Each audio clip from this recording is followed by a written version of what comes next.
Hello and welcome to this masterclass on how you can create an evergreen content system without staying stuck or reliant on social media.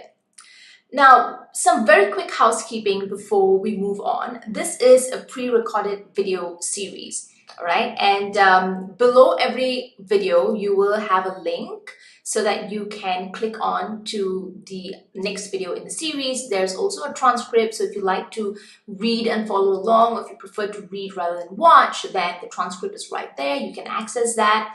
And at any time, if you need to step away from the computer, you need to go and handle something else, you're very welcome to bookmark this page and come back to it later so that you can catch up with the rest of the video series. Now, I would also very much like to answer any questions that you have as you go through the video series about the frameworks that I'm going to introduce to you.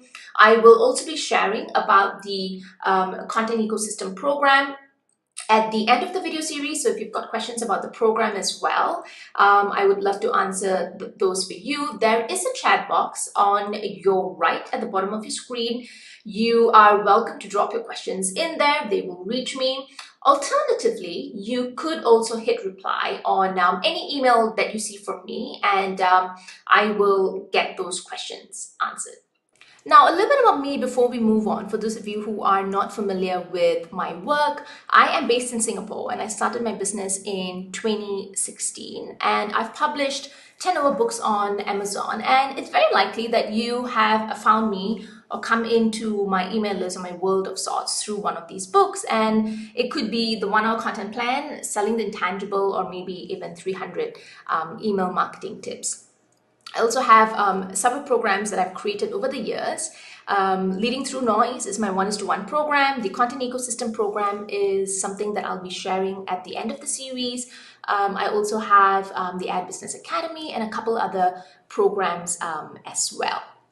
So where I'm at in Singapore, this is easily a 12 to 15 hour difference from where most of my clients are, where my audience is, maybe even you are at. And most of them are in the United States, UK, and Europe. And so this is a story I've shared before. When I started my business in 2016, my daughter was very young. She was 2.5.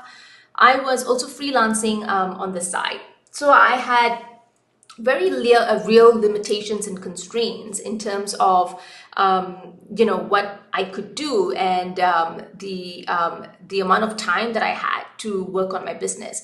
So a lot of the frameworks that you will see through my content, through my books, and a lot of the decisions that I've taken over the years was really influenced by these constraints and limitations. And it really led me to having a very minimum viable kind of a mindset with anything that I did.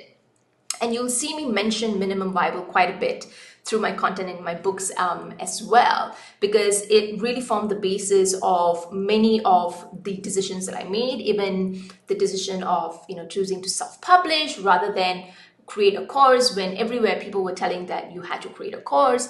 At the same time to start with tinier offers versus creating multiple thousand-figure programs, when that is what everyone around you was doing. Another decision was to not do social media. So other than my main traffic platform, I was really non-existent on social media for a good part of my business journey as well. So I hope to share some of these frameworks with you through my content and through this video series as well. And on the subject of social media, it's very likely you are here because you are sick of the content and social media chase, right? You perhaps feel that you continuously need to be creating content on social media for it to have any impact or dent on your business. And you are also likely finding yourself battling for attention amidst celebrity influencers and those content meals. So celebrity influencers, these are people with big audiences, huge budgets,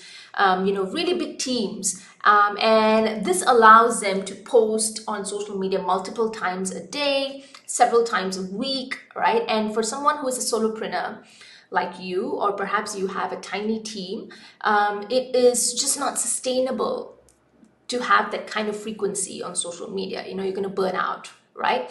The same thing with content mills. Their content might not really be dripping with personality, but they are able to just create faster, longer, more detailed pieces of content, and you'll find yourself kind of struggling to survive amidst all of this noise. Your content specifically that's struggling to survive. And what you really want to do is create content that not just serves your audience, but also serves your business, which you rightfully should. And you do want to create a strategy that helps your business stand out, especially today when there is so much noise out there. Okay, now the key question that we have to ask now is, why is it that we are always on the content and social hamster wheel, right? Why is it that we can never catch a break? Why is it that we can never be a step ahead? And it is intentionally designed for us to be that way, for us to be stuck. All right, and if you think about it, the platforms keep us stuck because, number one, we are the product for their advertisers. Number two, they need us to continuously create the product so that their platforms have fresh new content for the consumers. All right, so it is intentionally designed so that we keep creating content for the survival of the platform. Okay, which is why I say that it is, no matter what the algorithm is, you can never hack the algorithm. You can never be a step ahead. All right. And another thing is, the conversation is always around, how can I get better at a platform, right? Should I be posting more? Should I do this type of content? Should I be creating that instead of this? The conversation is never around, should I even do this in the first place? Should I enter this platform? Or, what is my ROI? What is my opportunity cost? If I took the time, the resources, the budget that I'm putting into this platform, I take it out, put it somewhere else, will it help me grow? Will it help me get a better impact? So these are the questions that we don't really ask.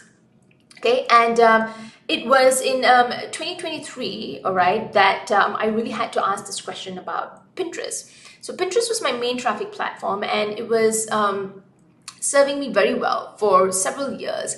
And over the last couple of years, it was when I noticed that no matter what I did, no matter how many times I pinned or how many new images I created, how active I was on the platform, it was just never enough. And I actually started to see a gradual decline. And I realized that, it was just not worth it. The budget, the time, the energy that I was putting into Pinterest, if I took it out, it focused on something else, I could probably do better. And that was why I decided to pull the plug on Pinterest. Okay, and you see, typically what happens is this, and this is exactly what I experienced as well. After some time, it just stops working, right? Initially, yes, you will start to see an uptick in traffic or followers or whatever that might be. But as the platform matures, more players come into the space, you will notice that the content is just not effective anymore because, there's just too many people, it's too much competition. And the algorithm somehow is always stuck at, wanting to keep us creating, right? And this is exactly what people are seeing right now in whatever platform that they're on. And perhaps this is what you might be experiencing as well. Okay, so when people reach out to me, whether that's through email or when clients reach out to me, this is typically what the relationship with social media is like, right? They are creating multiple pieces of content, whether that's on Instagram or Facebook. And when they do so, they get discovery calls. And through those discovery calls, they're able to pitch their coaching program. Okay.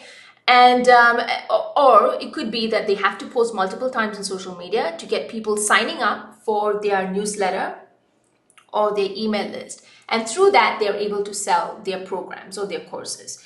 Now, what happens is with this kind of a dependent relationship, when you stop creating as much content on social media, then everything else stops as well. The amount of signups you get for your discovery calls or newsletter or email list declines, your sales decline because of this dependent relationship that you have with social media. Now, another thing that you will notice with social media is that it's very difficult to architect a nurture pathway.